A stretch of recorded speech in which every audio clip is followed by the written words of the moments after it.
Jadi ini akidah Imam Syafi'i dan kebohongan Wahabi.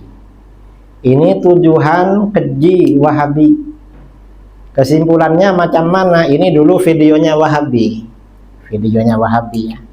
Videonya saya buang. Karena kalau tengok videonya Wahabi boleh sakit perut. Jadi kata Wahabi, umat Islam yang mengikuti mazhab Imam Syafi'i dalam bidang fiqh, akidah mereka berbeza dengan beliau. Ini kata Wahabi. Akidah orang-orang Wahabi mengikuti akidah Imam Syafi'i. Tentu saja hal tersebut merupakan kebohongan dan kebodohan Wahabi. Justru akidah mayoriti umat Islam dari 4 mazhab itu sama dengan akidah Imam Syafi'i dan ulama salaf yang lain. Ini akidah Imam Syafi'i ya. Imam Syafi'i menolak tauhid al-asma wa sifat salafi Wahabi. Macam mana menolak? Ini ya, boleh dibaca, kelihatan. Keyakinan mendasar, keyakinan paling pokok setiap muslim, Allah itu maha sempurna secara mutlak, maha suci dari segala kekurangan, tidak menyerupai apapun di antara makhluknya, tidak perlu pada apapun, dan apa sahaja di alam jagat raya ini pasti perlu kepada Allah. Demikian i'tiqad yang ditegaskan dalam Al-Quran, hadis dan dalil-dalil rasional, dalil akli. Dalam Al-Quran dan hadis terdapat nas-nas, dalil-dalil mutasyabihat serupa yang berkaitan dengan sifat-sifat Allah. Nas-nas atau dalil-dalil tersebut apabila diartikan secara literal atau zahir akan mengesankan atau menimbulkan kekurangan bagi Allah, seperti serupa dengan makhluk dan perlu pada sesuatu. Itu ayat-ayat mutasyabihat. Maka macam mana? Oleh karena apabila nas-nas, dalil-dalil tersebut diartikan secara zahir literal, mengesankan, menimbulkan kekurangan bagi Allah, sedangkan Allah itu maha sempurna secara mutlak, maka para ulama Ahlus Sunnah wal Jamaah dalam memahami nas-nas, dalil-dalil tersebut mengikuti salah satu dari 2 pendekatan, yaitu tafwid dan takwil. Kalau gak tafwid, takwil. Kalau gak takwil, tafwid. Ini tafwid artinya menerima dan mengimani nas tersebut, dalil tersebut, serta menyerahkan arti yang sebenarnya kepada Allah dengan tanpa tasbih, tanpa menyerupakan Allah dengan makhluk, dan tanpa takyif, tanpa menetapkan cara dan keadaan. Ini namanya tafwid. Sedangkan takwil artinya menerima dan mengimani nas tersebut, dalil tersebut, serta membawa dalil itu pada pengertian, pada arti yang benar menurut bahasa dan tidak bertentangan dengan tauhid. Ini takwil namanya. Sementara Wahabi, Salafi Wahabi mengartikan nas-nas, dalil-dalil mutasyabihat tersebut dengan hakikat arti literal atau zahirnya.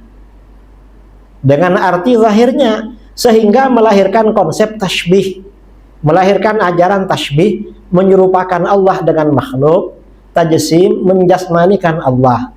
Konsep ini mereka namakan dengan tauhid asma wa sifat. Nah, dengan konsep tauhid asma wa sifat ini, Wahabi membid'ahkan dan menyesatkan, menganggap sesat konsep tafwid dan takwil yang berlangsung sejak generasi salaf yang soleh. Alasannya tauhid asma wa sifat. Dalam konteks ini, dalam hal ini, Al-Imam Asy-Syafi'i radhiyallahu an mengikuti pendekatan tafwid dan takwil. Demikian ini boleh dilihat dengan memperhatikan kitab-kitab beliau dan riwayat-riwayat tentang penafsiran beliau Imam Syafi'i terhadap ayat-ayat Al-Quran sebagai berikut ini. Ini contoh ya, pendekatan tafwid Imam Syafi'i radhiyallahu an. Artinya apa? Kita ini di dalam akidah ikut Imam Asy'ari bukan berarti tak sama dengan akidahnya Imam Syafi'i. Karena Imam Asy'ari ini kaedah-kaedahnya juga dari Imam Syafi'i dan imam-imam yang lain. Wahabi itu yang tak ikut imam-imam salaf. Ini tafwid menurut Imam Syafi'i. Dalam kitab Ar-Risalah. Ini kitab Ar-Risalah ya. Karangan Imam Asy-Syafi'i, kitab usul fiqh. Di kitab Ar-Risalah bagian muqaddimah, Imam Syafi'i berkata, wala yablughul wasifuna kunha 'azamatihi alladhi huwa kama wasafa nafsahu wa fawqa ma yasifuhu bihi khalquhu. Orang-orang yang menyifatinya, menyifati Allah, tidak akan sampai pada hakikat keagungannya, di mana dia seperti yang telah menyifatkan zatnya dan di atas apa yang disifatkan oleh makhluknya. Nah, maksudnya macam mana? Siapapun, kata Imam Syafi'i, siapapun tidak akan mampu mencapai hakikat keagungan Allah, tidak akan mampu mengetahui hakikat keagungan Allah, dan Allah masih di atas apa yang disifatkan oleh makhluknya. Ini namanya penyerahan diri kepada Allah tentang hakikat dan sifat Allah yang sebenarnya. Hal ini merupakan isyarat terhadap konsep tafwid. Ini di dalam kitab Ar-Risalah. Kemudian riwayat dari beliau, dari Imam Syafi'i, dalam kitab Al-I'tiqad wal Hidayah ila Sabilir Rasyad, Imam Baihaqi meriwayatkan, akhbarana Abu Abdillah Al-Hafiz. Kemudian qala Abu Muhammad, qala li Muhammad bin Idris Asy-Syafi'i rahimahullah. Imam Syafi'i berkata, la yuqalu lil asli lima wala kaifa. Kata beliau, Al-Qur'an dan Sunnah tidak dapat ditanya mengapa dan bagaimana. Ini bagaimana caranya? Ini kan tafwid namanya. Al-Quran dan Sunnah, ajaran-ajaran penting itu tak ditanya, ditafwid, diserahkan pada Allah. Ini contoh ya tafwid Imam Syafi'i. Kemudian di dalam kitab Al-Asma wa Sifat, Imam Syafi'i juga mengatakan ya, pendekatan tafwid adalah mazhab Asy-Syafi'i dan Ahmad bin Hanbal. Ini di dalam kitab Al-Asma wa Sifat. Kemudian manhaj takwil Imam Syafi'i. Imam Syafi'i dengan takwil macam mana? Dalam kitab Ar-Risalah, Imam Syafi'i ada isyarat pada takwil. Gimana? Kata beliau, wa anna fitratahu ay yukhatiba bisyai'i minhu zahiran yu'rafu fi siyaqihi annahu yuradu bihi ghairu zahirihi. Ini dalam Ar-Risalah. Maksudnya macam mana? Karakter bahasa Arab, tabiat bahasa Arab, membicarakan sesuatu secara zahir yang diketahui dari redaksinya, dari siyakul kalamnya, dari susunan kalamnya, bahwa yang dikehendaki atau yang dimaksudkan adalah arti lain yang tidak zahir. Boleh paham? Jadi memang bahasa Arab itu kadang secara zahir maknanya ini, tapi maknanya lain. Itu bahasa Arab, itu namanya takwil. Jadi pernyataan tersebut sebagai isyarat terhadap kaidah takwil, yaitu lafal zahir, literal, tetapi dibawa pada arti yang lain. Wahabi kan tak mau takwil, tak mau tafwid. Imam Syafi'i dah buat kaidah masalah ini. Tidak mungkin Imam Syafi'i itu bukan aswaja, bukan ahlus sunnah. Karenanya riwayat-riwayat dari Imam Syafi'i dalam menafsirkan Al-Quran itu kalau tidak tafwid ya takwil. Ini contoh takwil Imam Syafi'i. Dalam kitab Ahkamul Quran lil Imam Asy-Syafi'i yang dihimpun oleh Imam Al-Baihaqi. Di sini ketika menafsirkan ayat walillahil masyriqu wal maghrib fa aina ma tuwallu fa thamma wajhullah. Hanya milik Allah arah timur dan barat. Kemanapun kamu menghadap maka di sanalah wajhullah. Wajah ini kan yang secara zahir kan muka kan, mukanya orang.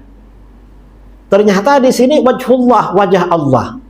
Masa wajah Allah ada di barat, ada di timur, ada di utara, di selatan? Memangnya bulat seperti bola? Ternyata ditakwil oleh Imam Syafi'i, yakni wallahu a'lam fasammal wajahu alladzi wajjahakumullahu ilaih. Maksudnya macam mana? Jadi kata beliau, takwil Imam Syafi'i, wajhullah adalah arah di mana Allah menghadapkan kalian ke sana. Itu arah maksudnya, bukan wajah dalam arti anggota badan di kepala, bukan. Ini contoh lagi ya, Imam Syafi'i melakukan takwil. Kullu syai'in hayyinun 'ala Allah. Di dalam Al-Qur'an ada ayat wa huwallazi yabda'ul khalqa tsumma yu'iduhu wa huwa ahwanu 'alaihi. dialah Allah yang memulai penciptaan makhluk, kemudian akan mengembalikan lagi besok di akhirat. Dan itu lebih mudah bagi Allah. Menciptakan lagi lebih mudah daripada memulai penciptaan. Ini oleh Imam Syafi'i ditakwil, qala. Kata Imam Syafi'i, maknahu huwa ahwanu alaihi fil ibratu indakum. Mengembalikan lagi itu lebih mudah kalau diukur dengan kamu. Kita ini daripada membuat lebih awal, kan lebih gampang buat lagi karena dah latihan. Maksudnya kalau bagi kamu mengembalikan lagi lebih mudah. Mengapa kamu orang musyrik tak percaya orang mati hidup lagi? Kan Allah yang memulai penciptaan. Wong kamu kalau memulai sesuatu buat lagi lebih mudah. Mengapa Allah tak boleh, tak dapat, tak mampu? Kan tak masuk akal. Jadi itu, makanya tajuk di dalam penafsiran ini kata Imam Syafi'i, kullu syai'in hayyinun 'ala Allah. Apa saja itu mudah bagi Allah. Artinya tak ada yang lebih mudah. Karena kalau ada yang lebih mudah, yang satunya berarti macam agak sulit bagi Allah. Dan itu mustahil. Ini takwil namanya dari Imam Syafi'i. Artinya apa? Imam Syafi'i ini takwil, saudara. Bukan tak takwil. Ini dalam kitab Al-Asma' wa Sifat. Ini takwil. Banyak ya takwil-takwil ini. Ini takwil semua ini ya. Di kitab di mana-mana. Nanti di ini konsekuensi tafwid ya. Konsekuensi akibat tafwid dan takwil terhadap tajsim dan tashbih. Kalau sudah ada tafwid dan takwil, lalu tajsim dan tashbih macam mana? Ini Imam Syafi'i di dalam Ad-Durrul Mansur ya, fit tafsir bil ma'thur.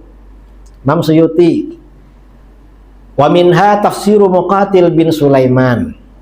Di antara tafsir ulama salaf adalah tafsirnya Muqatil bin Sulaiman. Wa qad nasabuhu ilal kadhib. Para ulama menisbatkan Muqatil bin Sulaiman ini pada berdusta. Dia suka berdusta. Wa qala Asy-Syafi'i berkata, Muqatil qatalahullah. Muqatil, semoga Allah membunuhnya, semoga Allah mengazabnya. Didoakan buruk oleh Imam Syafi'i, Imam Muqatil. Mengapa? Wa inna ma qala Syafi'i fihi dzalik li'annahu ishtahara anhu al-qaulu bit-tajsim. Imam Syafi'i berkata begitu, berkata demikian karena Muqatil ini terkenal populer berpaham tajsim. Makanya didoakan buruk. Makanya Wahabi qatalahullah. Semoga diperangi oleh Allah karena tajsim. Jadi Imam Syafi'i ini tak suka sama mujassimah, tak senang sama mujassimah.